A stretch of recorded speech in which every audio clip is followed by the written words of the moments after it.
भावनाओं पर चर्चा चल रही है। 16 कारण भावनाएं तीजोकर जैसी प्रकृति का बंध करने वाली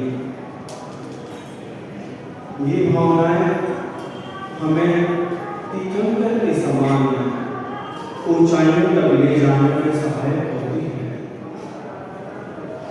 या कहें जो भी आत्माएं तीर्थंकर बनती है वे इन्हीं भावनाओं के माध्यम से बनती है। आज क्रम है भक्ति का। भक्ति कैसी हो, किसकी हो, तो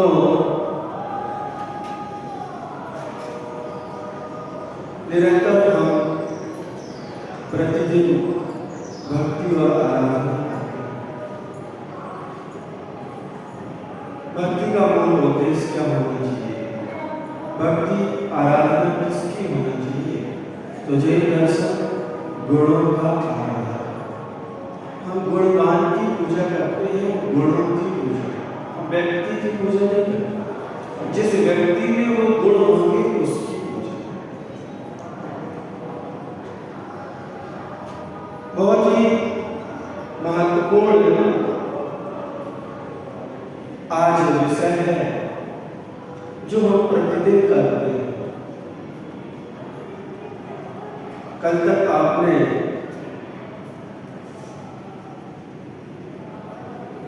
सोलह कारण भावनाओं में दर्शन विशुद्धि, विनय, संपन्नता आदि आदि भावनाओं के माध्यम से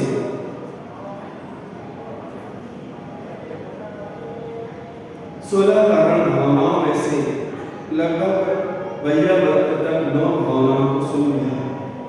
आज क्रम है अरहत भक्ति का।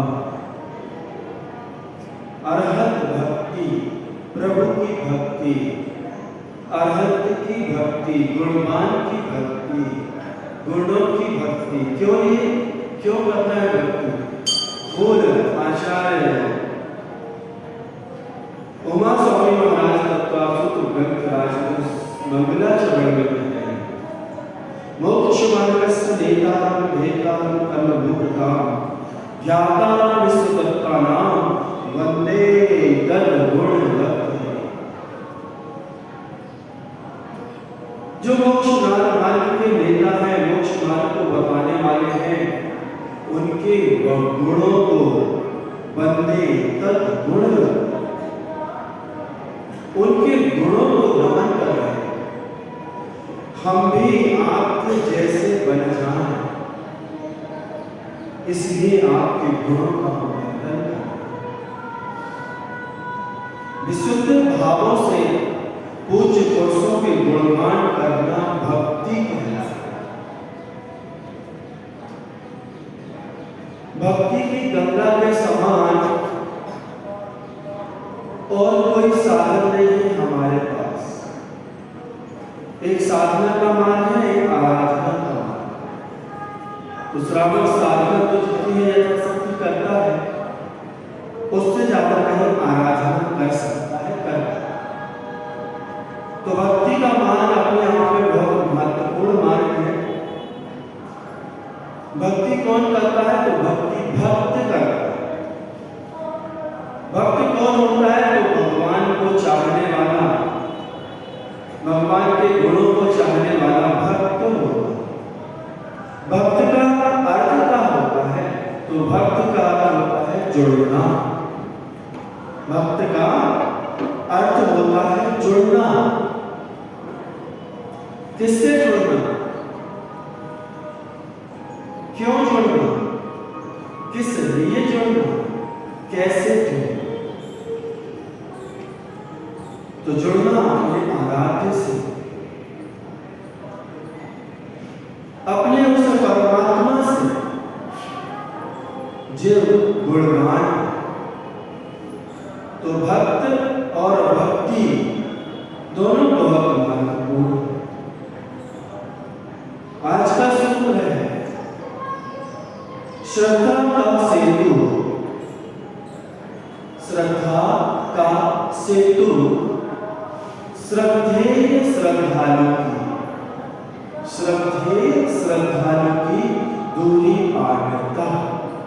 श्रद्धा का सेतु, श्रद्धेय श्रद्धालु की दूरी पाटता। दूरी पाटता अर्थात पाटता का समाप्त करता, सेतु अर्थात पुल। श्रद्धा रूपी हमारा अंतरंग का जो गुण है वो इतना बलवती होना चाहिए कि हमारे जो आराध्य हैं, हमारे जो प्रभु हैं, हमारे जो गुरु हैं, हम भले आज गुरु से दूर हैं, आपको लगता है कि खुराई है, 9 महाराज 10 महाराज खुराई में, या उनके जितने शिष्य हैं वो खुराई में, ऐसा नहीं। वो जितने भी उनके शिष्य हैं और जो उनकी आज्ञा और आशीर्वाद में है, आचार्य भगवान कहते हैं शरीर की दूरी कोई दूरी मायने दूरी नहीं होती। जो गुरु की आज्ञा में कोई डोर में बना रहता है वो शरीर से भले दूर हो, लेकिन वो भावनाओं से अपने गुरु के चरणों में रहता है। आज भी वो अपने गुरु ज्ञान सागर जी के चरणों में रहते हैं और उनका जो शिष्य है विद्या सागर आचार्य महाराज जो हमारे गुरु हैं, वह आज 55-60 साल तक भी अपने गुरु के चरणों में समर्पित नहीं रहते। वो कहते हैं हमसे तो वो कभी दूर हुए ही नहीं, आप लोग बोलते हैं। और जब हमारे गुरु ऐसे हैं तो उनके चेला भी वैसे ही। हम लोग भले खुले में बैठे हैं, शरीर यहाँ बैठा है, लेकिन मन और आत्मा हमेशा उनके चरणों में। हम मन से कभी अपने गुरु चरणों से दूर नहीं। श्रद्धे हमारे गुरु, हमारे प्रभु, श्रद्धालु हम और आप। श्रद्धेय श्रद्धालु की दूरी समाप्त कौन करेगा? श्रद्धा रूपी सेतु। भक्ति ऐसे होना चाहिए। भक्ति कैसे होना चाहिए? तो भक्ति नल और नील की तरह। नल और नील ने पत्थर में राम लिखे। एक कंकड़ छोटा सा पानी में डूब जाता है कि विशाल विशाल पत्थर तैर गए। किसकी दम? श्रद्धा की दम, भक्ति की दम।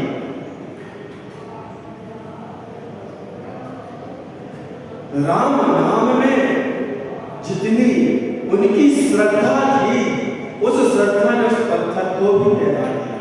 तो नर और नील के पास जितनी श्रद्धा थी, क्या वो हमारे पास है? हमारे पास भी ऋषभदेव है, ऋषभदेव का राग, और हमारे पास भी महावीर। 24 तीर्थंकर है हमारे पास। ऋषभदेव का राग और महावीर का मां, दोनों को मिला दो तो राम बन जाएगा। हमारे पास भी राम है, हमारी श्रद्धा होनी चाहिए। और हमारे पास जब ये दो बड़े बड़े महापुरुष हैं, 24 समाहित हो गई, इनके नाम को अपने हृदय में रख दो, तुम्हारा ये संसार से तुम तर जाओ। भक्ति निस्वार्थ होना चाहिए।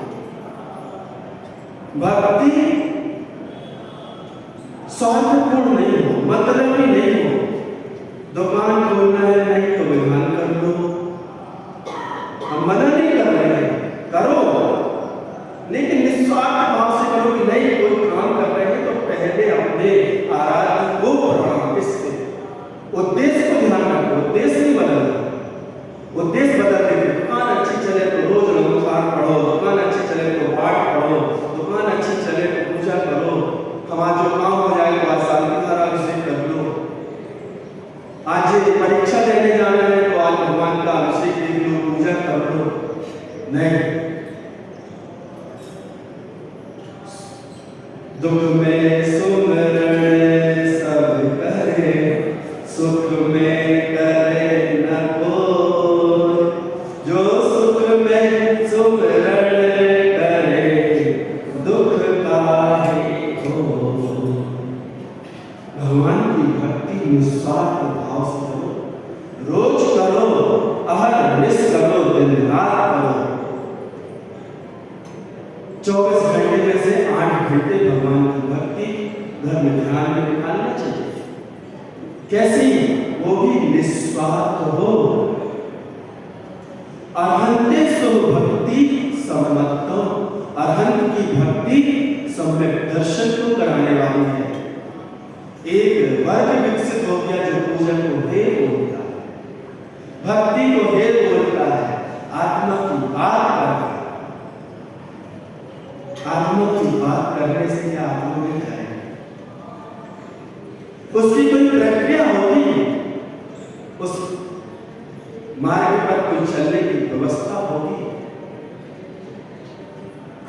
रट्टू तोता तो तोता बन जाएगा, सोच रहा हम चलता रटता है, कभी जाएगा नहीं। एक प्रक्रिया है, व्यवस्था है, उसके अनुसार चलना पड़ेगा। पूजा को हे बोलने वाले, क्रियाकांड बताने वाले कान खोल के सुन लो, हम नहीं कहते। उमा स्वामी महाराज 2000 वर्ष पूर्व बोल गए, अरहत भक्ति तीर्थंकर प्रकृति का कारण। कुंद के साहित्य पर बहुत चर्चा करने वाले, कुंद महाराज को अपना आदर्श बताने वाले कुंद महाराज कह रहे हैं। क्या कह रहे हैं कुंद महाराज? कि 16 कारण भावनाओं में अरहत भक्ति को रखा। क्यों रखा? अरहंतों की भक्ति से मोक्ष का मार्ग परंपरा से प्रशस्त होगा। उनकी पूजा करो, उनकी प्रधान करो, उनकी आराधना करो।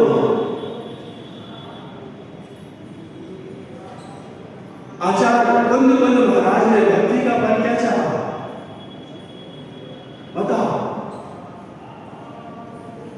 हे स्वामी, दुख खाओ, कम खाओ, गोरी लाओ, सुबह करो, समाधि मरणम, जिन गुण संपत्ति गौ मंच। कुंद महाराज, कुंद महाराज का जय घोष है। पुण्य फला अरहंता। पुण्य का फल क्या है? पुण्य को हे बताने वाला। सुनो, पुण्य फला अरहंता कुंद महाराज। उन कुंद महाराज का जो जैसा साहित्य है, इस भोली भाली संता के सामने जैसा उनका भाव है वो बताओ। घुमाओ फिराओ नहीं, गोल गोल चक्कर नहीं लगवाओ। बेचारी भोली भाली जनता अगर पूजा ही हो जाए, पूजा के हो जाएगी, तो कौन बताएगा तुम्हें सम्यक मार्ग? तुम जब मंदिरों से नहीं जुड़े रहोगे, जब तुम देवशास्त्र गुरु से दूर हो जाओगे। एक कांत की बात नहीं करता जैन दर्शन, अनेकांत के साथ मूल सिद्धांत है जैन दर्शन। एक पक्ष लेके निष्पक्ष भाव से, पक्ष विपक्ष सपक्ष से ऊपर उठके निष्पक्ष बात कहीं की कहीं ले जाना, कहीं का कहीं कुछ बोलना। तो तद्गुण तद्भय के साथ उनके गुणों के विकास के साथ प्रभु की भक्ति करना चाहिए। स्वार्थपूर्ण नहीं, निस्वार्थ भक्ति होना चाहिए। और यस्मात् क्रिया प्रतिफलन बिना भाव शून्य। कोई भी क्रिया यदि आपकी भाव से शून्य है तो वह कोई भी फल को देने वाली नहीं है। गुणों के प्रति अनुराग भक्ति आत्म साधना का सबसे सरल और सहज सोपान है। भक्ति के माध्यम से हम आत्म साधना के पद पर बढ़ पाएंगे, पहुंच पाएंगे। भक्ति हमारे लिए आचार्यों का दिया हुआ बहुत ही महत्वपूर्ण उपहार है। प्रभु की भक्ति और आत्मा की शक्ति, प्रभु की भक्ति आत्मा की शक्ति, शुद्ध आचरण, शुद्ध आचरण पर विश्वास रखो। ये हमारे मुक्ति पथ को प्रशस्त करे। नरेंद्र का हमने उदाहरण आपके सामने दिया। भक्ति करना है तो निस्वार्थ करना, कभी स्वार्थ से प्रभु के दर पर नहीं जाना।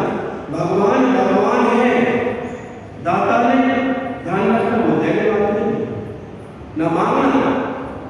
और तुम भक्त हो, भिखारी नहीं। वो तो हाथ पे हाथ रख के बैठ गए। जिस दिन दीक्षा लेने गए, 3 घंटे के अधिपति, 6 घंटे के अधिपति चक्रवर्ती तीर्थंकर एक क्षण में पूरी 6 घंटे के अधिपति को लात मार दी। चाहे वो भूतनाथ हो, चाहे वो शांतिनाथ हो, चाहे अज्ञात हो, तीनों 3 पद के खाली थे, कामदेव, चक्री और तीर्थंकर। और तीर्थंकरों का वैभव अपने आप में सर्वश्रेष्ठ हो। 1 सेकंड में पूरे राजभाग वैभव सुख सुविधाओं को छोड़ के बन की हो। जो सब कुछ छोड़ गए संसार के वैभव लक्ष्मी को, तो उसके पीछे दौड़ रहे हैं। और थोड़ी सी पूजा विधान तप कर दिया, उसका फल क्या चाहिए? अरे उसका फल बड़ा रखो, भाव अच्छा बड़ा होना चाहिए, लक्ष्य बड़ा होना चाहिए। मोक्ष की इच्छा करो, मुक्ति की इच्छा करो, आत्मा की इच्छा करो, परमात्मा बनने की इच्छा करो। खोज रहा हूं मैं, खोज रहा हूं मैं, खोजने के लिए क्या, खोजने के लिए क्या, स्वयं में खो जा। कुछ नहीं है खोजने के लिए, बाहर कुछ है नहीं, जो है सो अंदर है। एक बात ध्यान रखना, भगवान कभी खोजने से नहीं मिलेंगे। तुम लालटेन लेके चले जाओ, हेलोजन लेके चले जाओ, कभी नहीं मिलेंगे। भगवान जब भी मिलेंगे खो जाने से मिलेंगे, खोजने से नहीं मिलेंगे। जब तुम अपने आप में खो जाओगे, भगवान कहीं बाहर नहीं है, भगवान आत्मा हमारे अंदर बैठा। भक्ति ऐसे करना निस्वार्थ, खोजने के लिए क्या, स्वयं में खो जा। बड़ी विचित्र स्थिति है। देखने के लिए तो आंख दी, देखने के लिए कहते हैं ना, बोलचाल की व्यवहारिक भाषा में आपके आता है, भगवान ने देखने के लिए आंख तो दी है, लेकिन स्वयं बंद आंख से दिखता है। दिखता है कि नहीं? ध्यान में बताओ। कुछ अनुभूति होती है, कुछ महसूस होता है, कुछ तरंगें उठती हैं। इतने दिन से ध्यान कर रहे हैं, बताओ, स्वयं में खोजा। बहुत सुंदर प्रक्रिया। कभी भी भक्ति निस्वार्थ भाव से होना चाहिए। नल नील का हमने आपके सामने उदाहरण दिया, और उदाहरण है, याद करो, मानवतुंग आचार्य, भक्ति मानवतुंग आचार्य महाराज के जैसे होना चाहिए। एक श्लोक पढ़ा और एक ताला टूट गया। भक्ति को,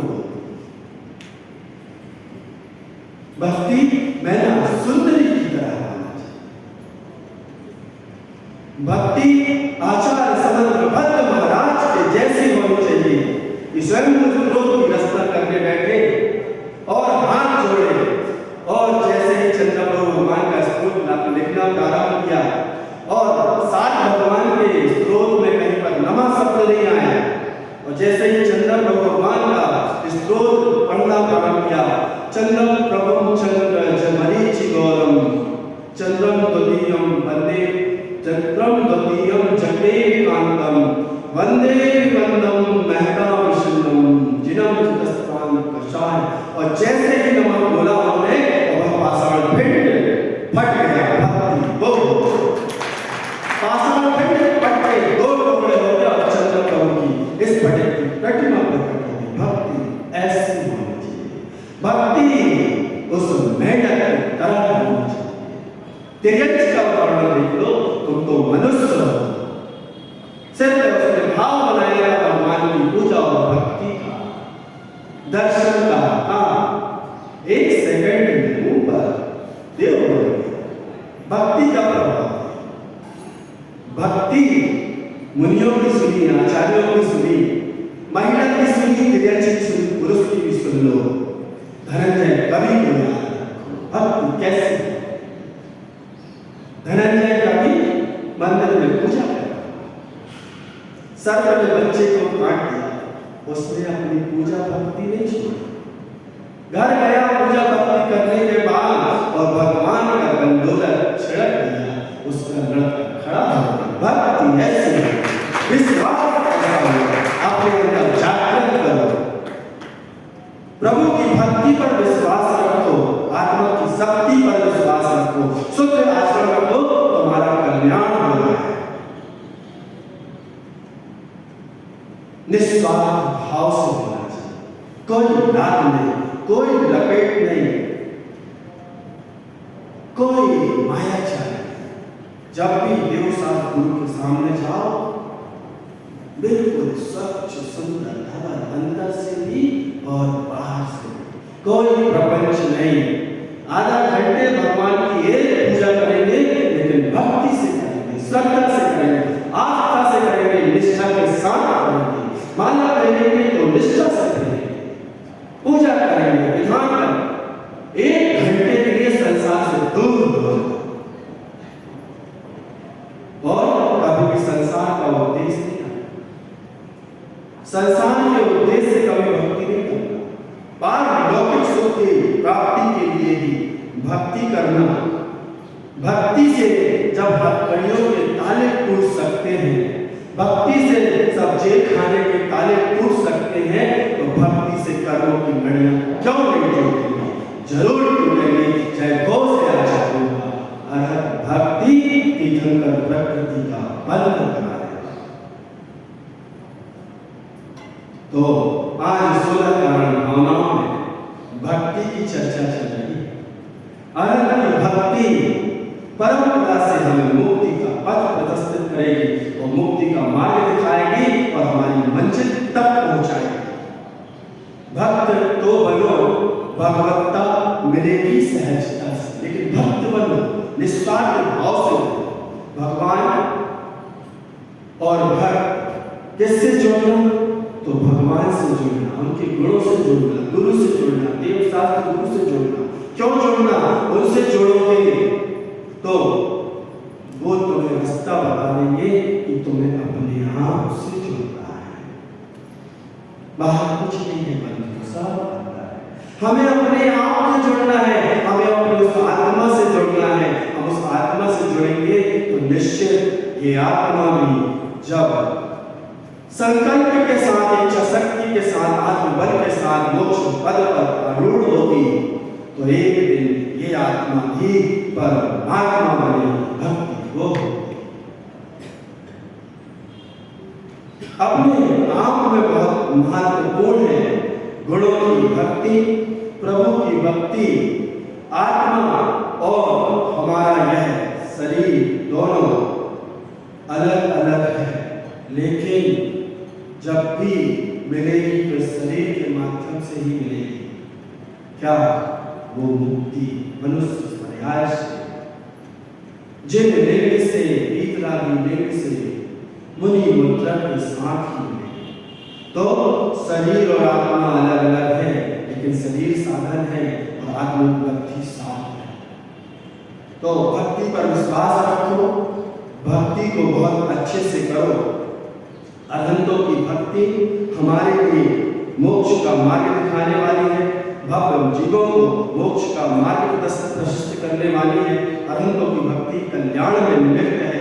अरहंतों की भक्ति स्व और कल्याण के लिए सबसे सहज साधन है। आपके पास और कोई साधन नहीं, एक ही साधन है। नहीं तो दुकान और मकान के अलावा कुछ नहीं दिखता। कम से कम आधा 1 घंटे सुबह और आधा 1 घंटा शाम बढ़िया निस्वार्थ भाव से, कोई स्वार्थ नहीं रखना, आज से ध्यान रखना, पूजा करना, विधान करना, सब कुछ करना। फैक्ट्री में पूजा कर लेना, दुकान में पूजा कर लेना, लेकिन उद्देश्य नहीं रखना कि दुकान अच्छी चले, फैक्ट्री अच्छी चले, परीक्षा अच्छी हो जाए, जॉब लग जाए, ये हो जाए। नहीं, तुम तो भक्ति करो, जैसा तो घास फूस है संसार का वैभव, तुम भक्ति कर लो, वो सब अपने आप मिलेगा। लक्ष्य हमेशा ऊंचा बड़ा। तो बहुत कहने के लिए तो भक्ति के लिए आप बोलो तो हम 16 दिन बोल सकते हैं। भक्ति ऐसा विषय है और अरहंतों की भक्ति, देवशास्त्र गुरु की, तो समय की अपनी सीमा है और भी काम है आपके। शुद्ध उपयोग में अशुभ उपयोग से बचने के लिए शुद्ध उपयोग और शुद्ध उपयोग की भूमिका के लिए शुभ उपयोग बहुत जरूरी है। तो अशुद्ध से शुभ उपयोग में आने के लिए हमारे देव शास्त्रों की भक्ति आराधना ही हमारे लिए आलम्बन है। उनके माध्यम से हम अशुभ से बच के शुभ में आ पाएंगे। वह शुभ उपयोग ही एक दिन हमारे शुद्ध उपयोग की भूमिका बनाएगा।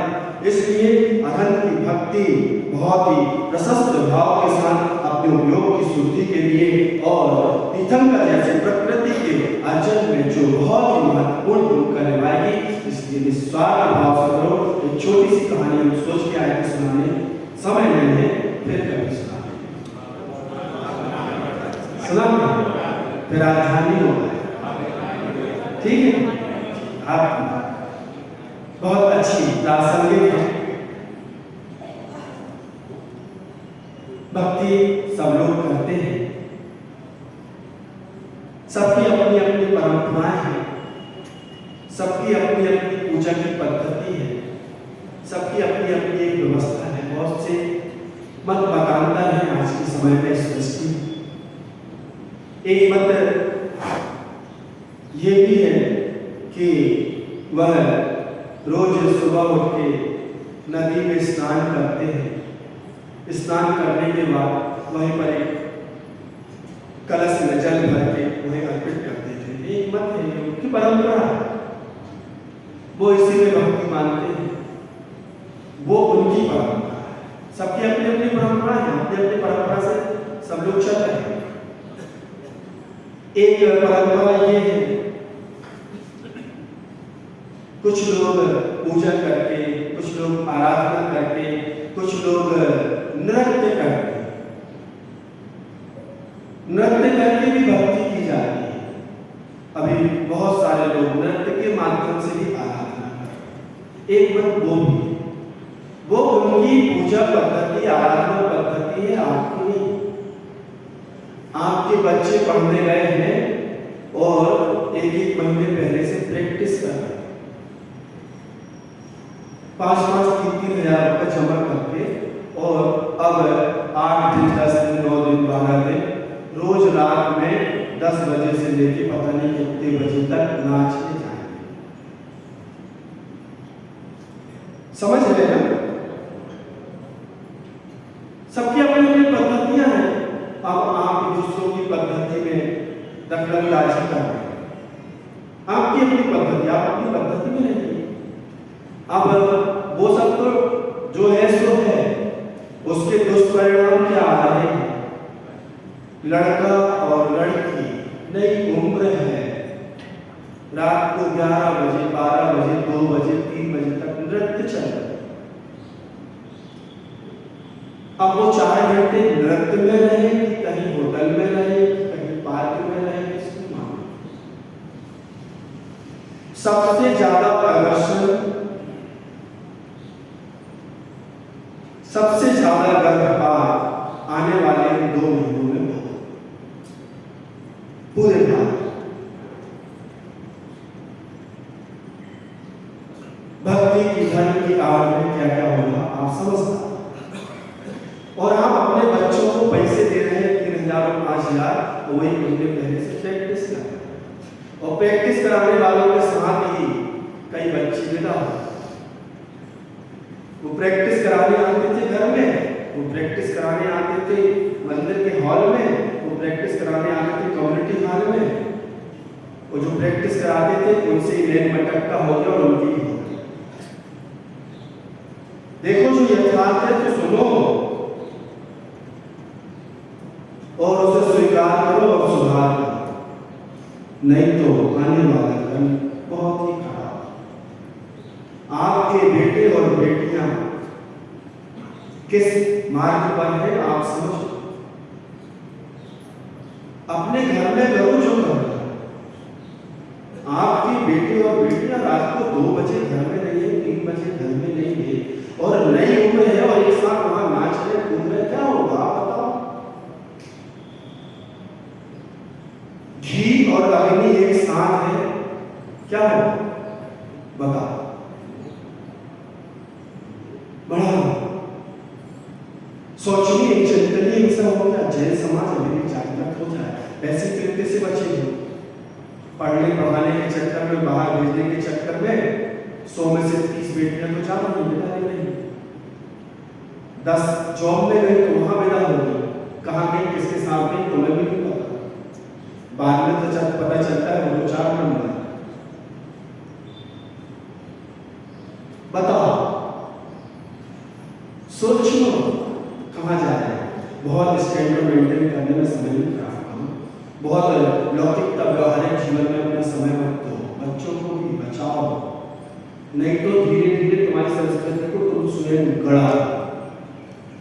ये दिखावटी बनावटी कृत्रिमता के जीवन अभी भी सावधान हो जाओ। बार बार हमने हर साधु अपने घोषणा में यह बात कह रहा है और आप लोग सब चलता है, ये चलता है कि अब बच्चों का सील भी नहीं बचा, ब्रह्मचर्य भी समाप्त हो गया, विवाह का होगा वो तो बात की बात, उसके पहले समाप्त सील महत्व ही समाप्त। तो भक्ति की बात चल रही थी,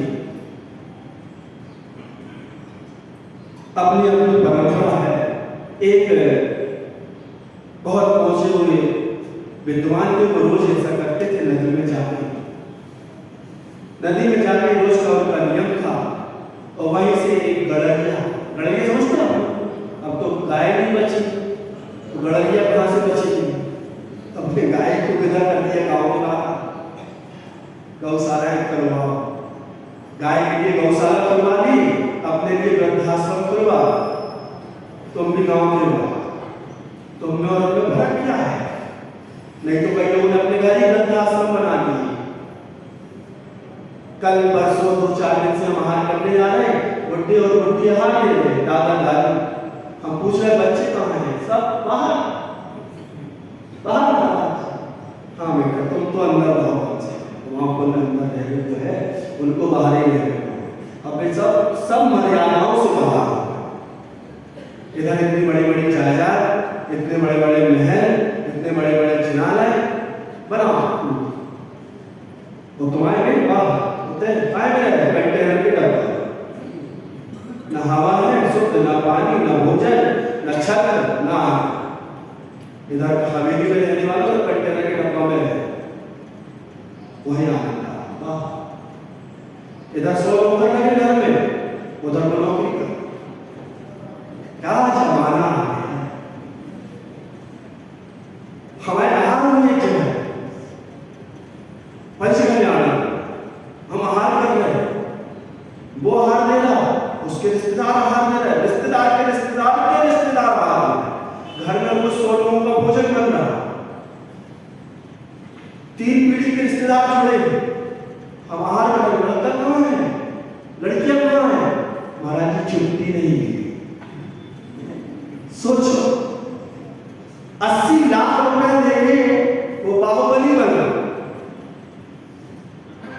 है, और रोज लाखों रुपए खर्च हो रहे हैं, आओ भगत में रिश्तेदार के रिश्तेदार के रिश्तेदार, तीसरी पीढ़ी के रिश्तेदार आनंद उठा रहे, और घर को लगा लड़का और लड़कियां जी साहब यस सर आदेश दीजिए, वो दूसरों की आज्ञा में धन्य है पंचम काल की महिमा।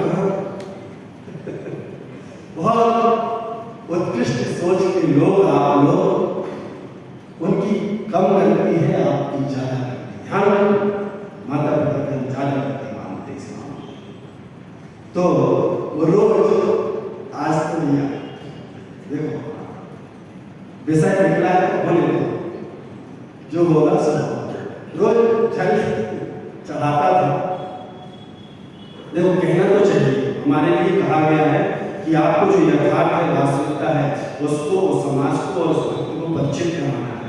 मानना और नहीं मानना बहुत खास है, लेकिन हम बोलेंगे तो आप हमें बोलने से नहीं बोल सकते। उपदेश नाम का शब्द है, हमें बोला गया है करना है सो करना है। आचार्य महाराज यदि बुंदेलखंड में आके मौन हो जाते, आचार्य महाराज की 2 चीजों के कारण आज देखो उनका इनकलाब, उनका महल ऐसा कैसा खड़ा है, आसमान को छू रहा है, कैसे उन्हें 2 काम किए, आचरण उनका शुद्ध था वो उपदेश देते थे। और उपदेश का ये प्रभाव है कि आज युवाओं की फौज खड़ी करती हम जैसे सैकड़ों युवा और युवक जाते हैं मार्ग पर चल रहे हैं। ये उपदेश का प्रभाव, इसलिए फौज करना जरूरी है। अगर वो उपदेश नहीं देते तो हम यहाँ नहीं देते। लोग हमसे पूछते महाराज आपको वैराग्य कैसे हुआ? पता है कैसे? एक वैराग्य होता है स्वभाव से, एक वैराग्य होता है अभाव से, और एक वैराग्य होता है प्रभाव से। स्वभाव, प्रभाव, अभाव। अभाव से भी बहुत लोग जब कुछ नहीं कहता तो वो सोचते चलो कभी कहानी सुनाएंगे उसकी, वो मुनि महाराज के पीछे लग गया और वो भी मुनि बन गया। कुछ था ही नहीं, आगे नाम में पीछे पड़ गया तो वो मुनि अभाव में बन गया। एक स्वभाव से आचार्य विद्यासागर महाराज इसका साक्षात उदाहरण है, जो बचपन से उनके स्वभाव में था वो गुण और इतनी कम उम्र में जिस समय पर 60-70 साल में लोग मुनि बनते थे वो युवा 20-21 साल में मुनि बन गया। वैराग्य ऐसा प्रकट हुआ, ये स्वाभाविक है। और प्रभाव, तो प्रभाव हमने आपके सामने उदाहरण दिया। ये जो युवाओं की फौज खड़ी है, हजारों युवा मोक्ष मार्ग पर चल रहे हैं, मुनि बन रहे हैं, आर्यका बन रहे हैं, ब्रह्मचारी बन रहे हैं, ये सिर्फ और सिर्फ आचार्य विद्यासागर का प्रभाव है। और फौज के हमारे ऊपर उनका प्रभाव है और हम उनके प्रभाव में मुनि हैं। तो वह रोज तर्पण करता था, गड़रिया ने देख लिया, रोज जाता था गायों वाले के वापस आता था, देख लिया उसने। उसने एक दिन पंडित जी से विद्वान से पूछा क्या करते हैं रोज आप? नहाते हो, फिर डुबकी लगाते हो, कुछ देर अंदर रह आते हो, फिर बाहर आते हो, फिर जल चढ़ाते हो, चले जाते हो। अब वो पढ़ा लिखा तो था नहीं, गड़रिया तो गड़रिया, पिताजी चलाते थे, वो भी चला के परंपरा है, स्कूल गए नहीं। तो पंडित जी सोचने लगे प्रश्न करना है, इसका उत्तर कैसे दे? उन्होंने कहा उत्तर कैसे दे? ठीक, कुछ नहीं आया समझ लो। पंडित जी ने कह दिया वो मैं जब नीचे जाता हूँ ना तो मैं भगवान के दर्शन करने जाता हूँ, भगवान से चर्चा करने जाता हूँ। अच्छा, पानी के अंदर भगवान मिलते हैं?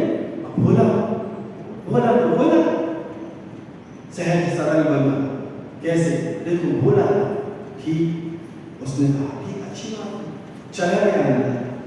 अब वह जो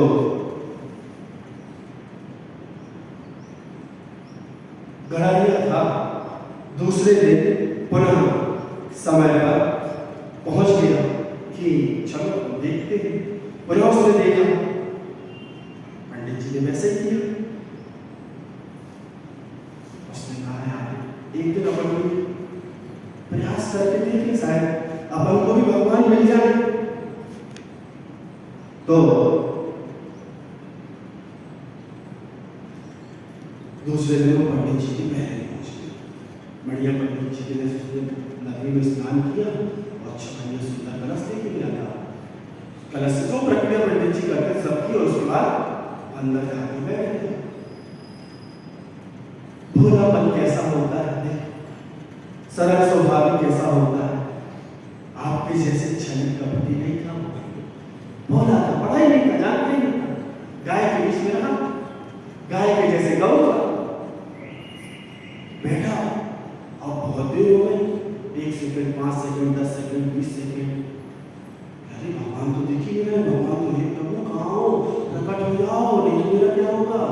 आज तुम्हें बिना दर्शन करे नहीं जाऊंगा, संकल्प नहीं किया उसने। अब हर क्षेत्र के कुछ न कुछ देवी देवता होते हैं जो क्षेत्र की रक्षा करते हैं, बल के देवता, जल के देवता, क्षेत्र के देवता, वहाँ की रक्षा व्यवस्था में रहते, उसका क्षेत्र रहता है। तो वहाँ का जो जल देवता था वो सोचने लगा यार कैसा भोला भाला प्राणी है और ऐसा संकल्प नहीं किया, इसका क्या होगा? संकल्प तो ठीक है, इसकी जो श्रद्धा है, इसकी जो भक्ति है, उसका क्या होगा? तो उसने सोचा क्यों इसके साथ अन्याय हो।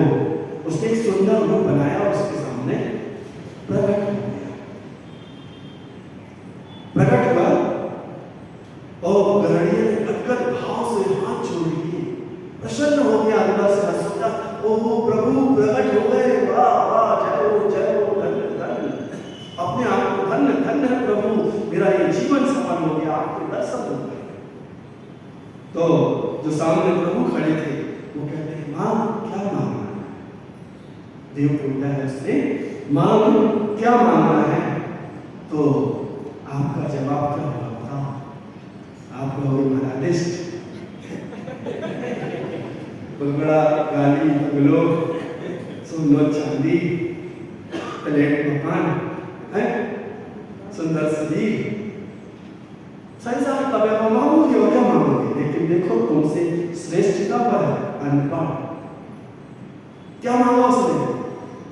प्रभु मेरा तो जीवन सफल हो गया, मेरा जीवन सफल हो गया, आंखें धन्य हो गई, आपके दर्शन हो गए, और क्या मांगना? इस दुनिया में आपके दर्शन से बड़ी क्या चीज है? आपकी भक्ति से बड़ी क्या चीज है? मैंने श्रद्धा की, विश्वास रखा, आस्था रखी और आप प्रकट हो गए, आपके दर्शन हो गए, मेरा ये जीवन धन्य हो गया। ये है निस्वार्थ भक्ति, कोई छल नहीं, कोई कपट नहीं, कोई मायाजाल, बिल्कुल निश्चल। अपन देखो कैसे भक्ति करते हैं। आज से सब अपने जीवन में भगवान के धर्म की क्रियाओं में उद्देश्य बदल लेना, मांगना नहीं सब मिलेगा, बस इच्छा नहीं, निस्वार्थ भाव से भगवान के घर पे खड़े हो जाना चाहिए। मांगना नहीं, बस भिखारी नहीं, पुजारी नहीं, भक्त नहीं, सब मिले। पुण्य भरा आराधना, पुण्य तुम जब भक्ति करोगे, पूजा करोगे, विधान करोगे, स्वाध्याय करोगे, माला फेरोगे, गुरुओं की सत्संगति करोगे, पुण्य बढ़ेगा, और पुण्य बढ़ेगा तो पुण्य का फल अनंत तीर्थंकर का पद मिल सकता है। ये छोटी मोटी चीजें बंधु निस्वार्थ भक्ति करो। गड़ैया बाहर निकल के आ गया, कपड़े अपने निचोड़ रहा था, बदल रहा था, उतने में पंडित जी की एंट्री हो गई। क्यों रे, क्या कर रहा है? देखो चुप, पंडित जी थे, क्यों रे, क्या कुछ नहीं, कुछ तो कर रहा है। आपने कल कहा था, बोला तो बोला, आपने कल कहा था भगवान के दर्शन करने गए, दर्शन करने गए, कहाँ गए? अंदर वो आप तो जाते हो, आपको तो रोज मिलते हैं। हाँ रोज मिलते तो आज हमें भी मिल गए हैं। क्या कह रहा है? क्या कह रहा है? क्यों? आपको तो बोला कि अंदर रहते हैं। पंडित जी आश्चर्यचकित कीजिए, देखो गमार गाय चराने वाला इसको भगवान मिल गए। और पंडित जी स्वार्थपूर्ण रोज रोज है जो हो जाए वो हो जाए, जो कर ले, बोला थोड़ा सा लोग तो रहता है व्यक्ति। पंडित जी को समझ में आ गया कि भगवान की निस्वार्थ भक्ति का क्या बात होता है। अभी तक लोग स्वार्थपूर्ण भक्ति चल रही थी, आज उन्हें किसने शिक्षा दे दी? सबसे सीखो, ध्यान रखना जीवन में, सबसे सीखो। सबके पास कोई ना कोई गुण है, और जरूरी नहीं है कि सबके पास अच्छे ही गुण हो और खराब ही गुण हो। खराब व्यक्ति में भी कोई ना कोई अच्छा गुण हो। सबके पास सब गुण हो ये जरूरी नहीं है, लेकिन सबके पास कुछ ना कुछ गुण जरूर हो। हमें गुणग्राही दृष्टि रखना है। पंडित जी ने उस दिन शिक्षा दी, पूछ लिया उससे क्या क्या हुआ था, उसने सब बता दिया। बोला तुम भी भोले हो जाओ, कल्याण हो जाए, सहज हो जाओ, सरल हो जाओ, आनंद आएगा। तो भक्ति निस्वार्थ होनी चाहिए, भक्ति उस ग्वाले की तरह होना चाहिए, भक्ति उस मेंढक की तरह होना चाहिए, भक्ति मैना सुंदरी की तरह होना चाहिए, भक्ति मानव की तरह होना चाहिए, भक्ति समंत भक्त आचार्य महाराज की तरह होना चाहिए। भक्ति में वो शक्ति है कि वो कर्मों की कड़ियों को भी तोड़ के तुम्हें एक दिन से हालत में पहुंचा देगी। जुड़ना है तो अपनी आत्मा से जुड़ो। तुम्हारी आत्मा में परमात्मा बनने की सामर्थ्य विद्यमान है। तो ये छोटी सी घटना, ये छोटा सा कथानक दृष्टांत के माध्यम से हमें दृष्टांत को याद रखना चाहिए और उसका भाव और सार क्या है वो ग्रहण करना चाहिए। भगवान की भक्ति तीर्थंकर प्रकृति कभी बंद कराएगी। आज सिर्फ अगर भक्ति ही हो पाई, अपन आगे और भक्तियों पर चर्चा करेंगे।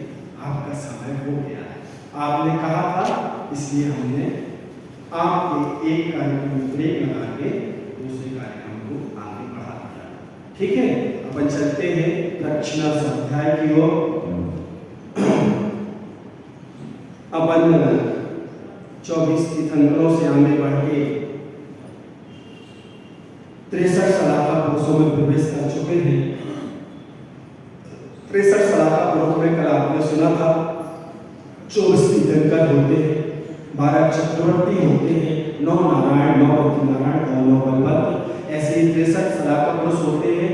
कुछ उसी भाव से तीर्थंकर उसी भाव से मोक्ष जाएंगे, कुछ उसी भाव से, कुछ परंपरा से ये सब भगवत जी होते हैं मुक्त होंगे।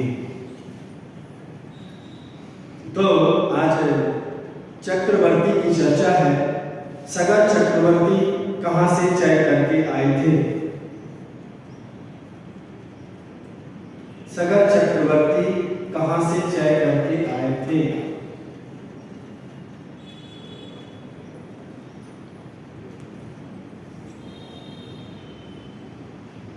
हाँ, पीछे आप यहाँ विचार लगाए।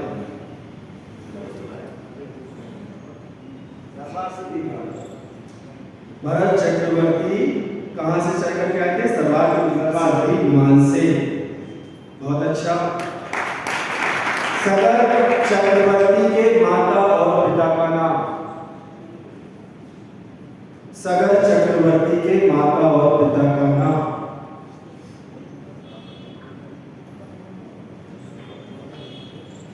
हाँ, पीछे।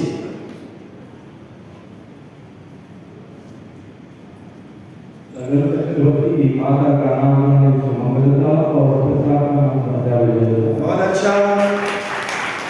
सगर चक्रवर्ती कहां से चय करके आए? सगर, अभी भरत बताया था आपको, सगर बताया। हाँ, बताइए, आप ही बताइए।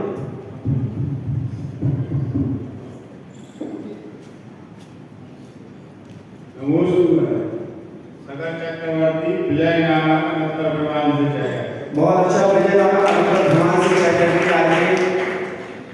मघवा चक्रवर्ती के माता और पिता का नाम बताइए। मघवा चक्रवर्ती,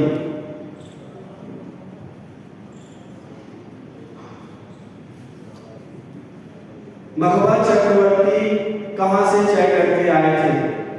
अगला प्रश्न, मघवा चक्रवर्ती कहां से चय करके आए थे?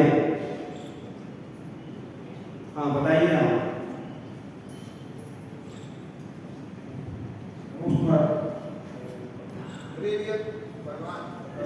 बहुत अच्छा। मघवा चक्रवर्ती ग्रेवियत से चय करके आए थे। सनत कुमार चक्रवर्ती के माता और पिता का नाम?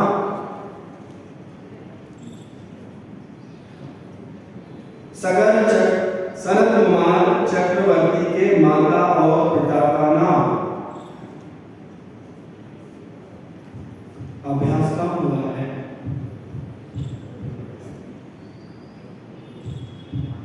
सनत कुमार चक्रवर्ती का जीव कहां से चय करके आया था? अगला प्रश्न। हाँ, बताइए।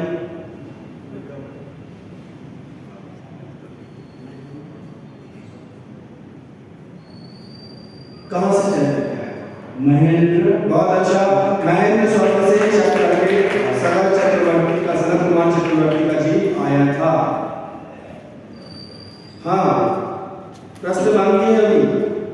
सनत कुमार चक्रवर्ती के माता पिता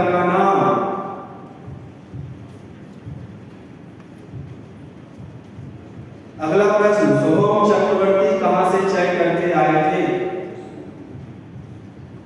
हाँ बताओ मुल्ला जी। महेश्वरी से।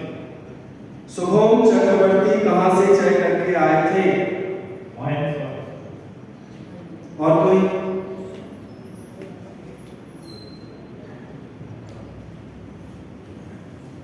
सोहम चक्रवर्ती के मानो में आओ, बताओ फिर से बोलो। जयंत नामा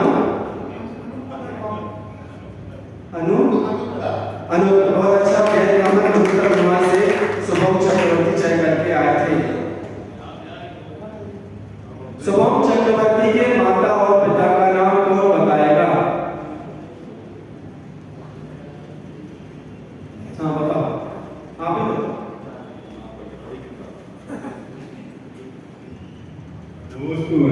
सोहम चक्रवर्ती की माता का नाम तारा देवी, पिता का नाम कांति देवी। बहुत अच्छा। तारा देवी और कांति देवी सोहम चक्रवर्ती के माता पिता का नाम था। दोबारा ही बता दो, आप एक और नाम बताए थे, बताओ उसका उत्तर दे दो। इसके पहले वाले का भी उत्तर दे दो आप ही। सोहम चक्रवर्ती के वो पहला वाला तो अच्छा बता दो। मगवा चक्रवर्ती, ये तो पूछ लिया था। हाँ, मगवा की माता और पिता का नाम। मगवा चक्रवर्ती। बताओ। मगवा चक्रवर्ती की माता का नाम रानी सहदेव, पिता का नाम राजा नहीं, चलो। रानी भद्रवती, पिता का नाम राजा सुमित। बहुत अच्छा। मगवा चक्रवर्ती की माता का नाम भद्रवती और राजा सुमित था। सोहम चक्रवर्ती की माता एवं पिता का नाम। सोहम चक्रवर्ती की माता एवं पिता का नाम।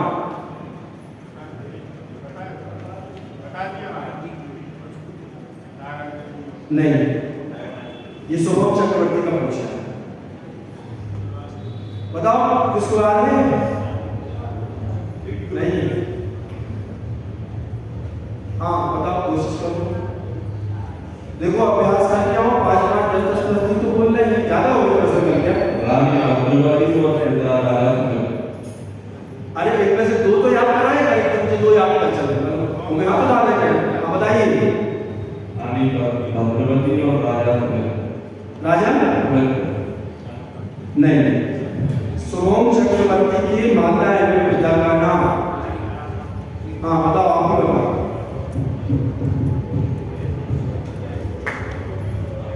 सोहम चक्रवर्ती की माता का नाम तारा देवी, पिता का नाम कांति देवी। बहुत अच्छा। तारा देवी और कांति देवी। हाँ ठीक। सोहम चक्रवर्ती मरकर कहाँ गया? जो सब याद करके है। बहुत अच्छा। आप सब एक प्रश्न का उत्तर याद किया है तो देख लो। बहु भारत परिग्रह नाटकस्सा योसा, बहुत भारत को बहुत परिग्रह होगा तो क्या हाल होंगे अगर त्याग नहीं करोगे? हाँ बताओ। हाँ बताइए। हाँ हाँ साथ में नरक में गया। देखो चक्रवर्ती था, पूर्व जन्म का पुण्य से चक्रवर्ती का पद मिला, लेकिन उसी संसार के वैभव में उलझा रहा, उसमें आसक्त रहा, त्याग नहीं किया। बहुत आरंभ और बहुत परिग्रह नरक आयु का कारण बना। उसके पास तो उत्तम सेनन था, उत्तम सेनन से ही साथ में नरक की आयु बंद होती है और उत्तम सेनन से ही मोक्ष भी प्राप्त कर सकते हैं। देखो उसने पुण्य का कैसा दुरुपयोग किया, नरक गया। यही करते। एक और है, पद्म चक्रवर्ती की आयु कितनी थी? सरल वाले याद बताओ, बोलना चाहिए। कितनी? 3000। हाँ बताओ। लो ये माइक तो हाँ बहुत अच्छा। पद्म चक्रवर्ती की आयु 30,000 वर्ष थी। पद्म चक्रवर्ती, ठीक है। कितने प्रश्न लेना है? 10 देते हैं। आज के जैसे थोड़ी आजादी की ताकत से हमें आपको देते हैं, पढ़ के नहीं आते हो। आज का विशेष प्रश्न,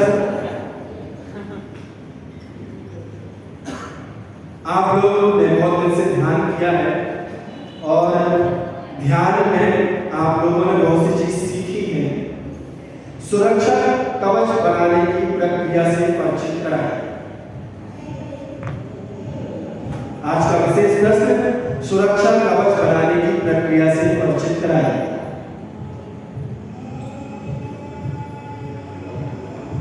हाँ बताइए।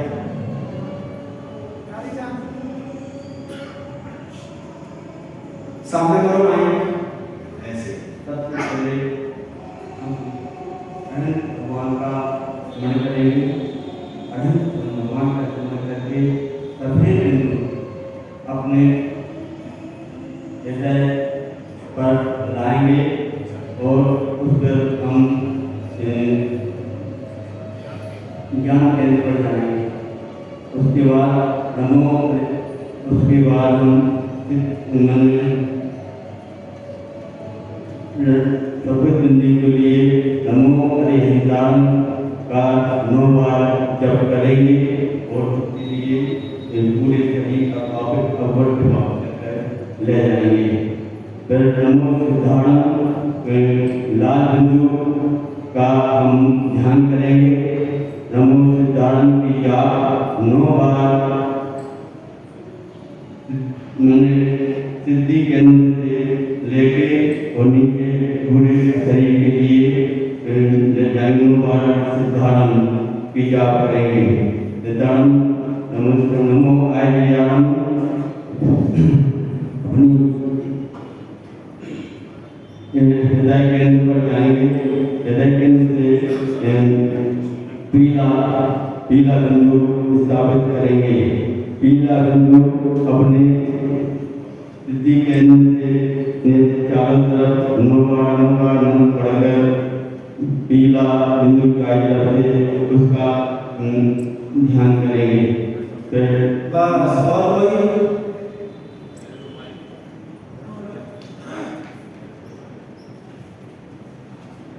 केंद्रों को ध्यान रखिए, रंगों को ध्यान रखिए, मंत्रों को ध्यान रखिए। प्रक्रिया पूरी बतानी है। हाँ बताइए। कल आपको होमवर्क दिया गया था घर में करने के लिए, मतलब नहीं किया? महाराज जी पहले ज्ञान केंद्र पर जाएंगे, सफेद बिंदु को स्थापित करेंगे, उसको दर्शन केंद्र ले जाएंगे। दर्शन केंद्र से उसको चारों तरफ अपने शरीर के 9 बार पढ़ेंगे और उसको एक पढ़ेंगे। कौन सा मंत्र पढ़ेंगे? नमो हरिहंतान पढ़ेंगे और उसको अपने शरीर में कवच बनाएंगे सफेद रंग से। बहुत अच्छा। फिर उसको दर्शन केंद्र में आपका लाल रंग से नमो सिद्धार्थ लिखेंगे। फिर उसको 9 बार नमो सिद्धार्थ का जाप करेंगे और एक सुरक्षा कवच बनाएंगे लाल कलर का।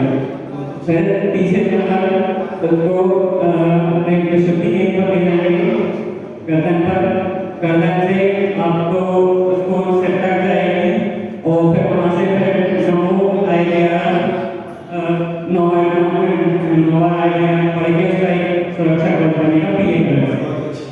फिर एक हरे कलर से आपके हृदय स्तर पर एक गेंद बनेगा और उसको आप गर्दन से तक ले जाएंगे और फिर उससे 9 बार नमो जाप करेंगे और फिर उसको सुरक्षा कवच बनाएंगे हरे कलर से। और फिर नाभि कमल में आएंगे। नाभि कमल से उसको फिर सिद्धि के ऊपर तक ले जाएंगे और फिर काले कलर से उसका एक सुरक्षा कवच बनाएंगे। बहुत अच्छा। पांचों सुरक्षा कवच और पंचरंगी का बहुत अच्छे से आपने प्रक्रिया को बताने का प्रयास किया। 95% आपने प्रक्रिया बता दी। 5% चलता है रोज आप लोगों का नहीं है मतलब हैं? कितने? ठीक है, पोस्टर तो लगा है, कोई बात नहीं, लेकिन फिर भी प्रयास तो किया। आप लोगों ने तो हाथ भी नहीं उठाया है।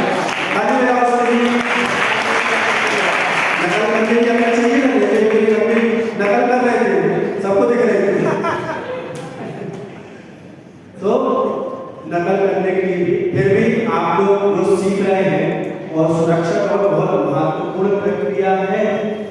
आप बहुत सारी बाहरी बाधाओं से, नकारात्मक ऊर्जाओं से बच जाएंगे।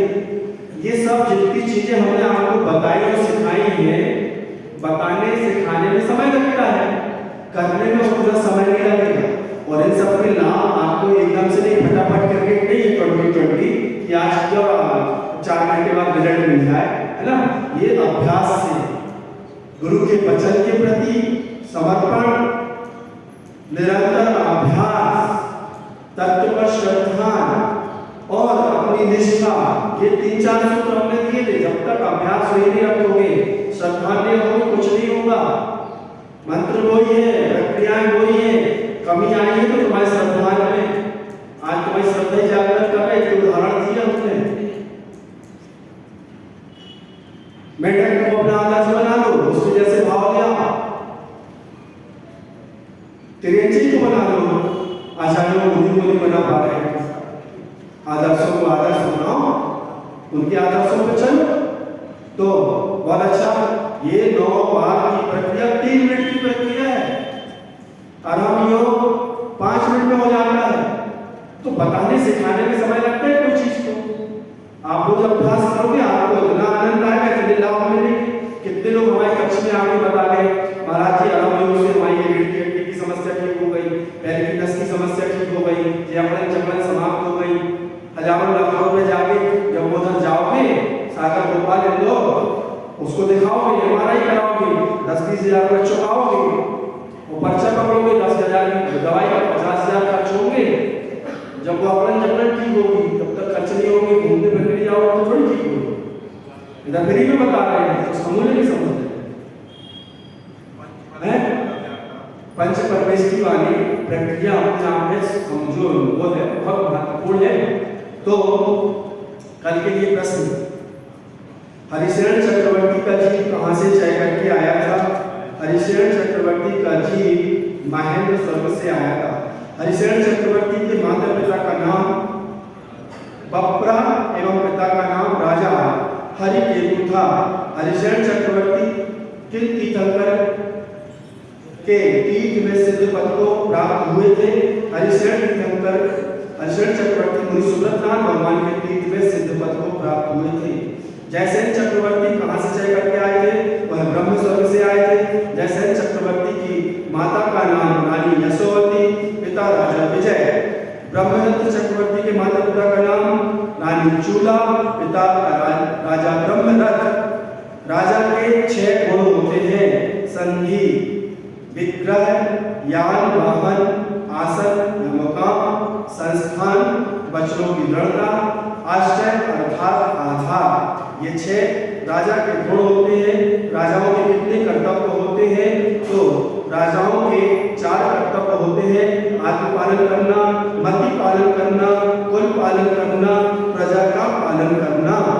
चक्रवर्ती की कितनी रानियां होती हैं? तो चक्रवर्ती की 96,000 रानियां होती हैं। 32,000 आर्कण्ड से कन्याएं होती हैं। 32,000 विद्याधर राजाओं की विजयाशैलियों से कन्याएं होती हैं और 32,000 विदेश खंड के राजाओं की कन्याएं होती हैं। इस प्रकार से भरत चक्रवर्ती रात्रि में कहाँ विश्राम करते हैं? तो चक्रवर्ती रात्रि में अपनी पट्ट रानी के महल में ही विश्राम करते हैं, परंतु उनकी पट्ट रानी नियम से बंध्या ही होती है, उनकी कोई संतान नहीं होती। ये आपका कल का होमवर्क है। 2 मिनट में करेंगे। ओम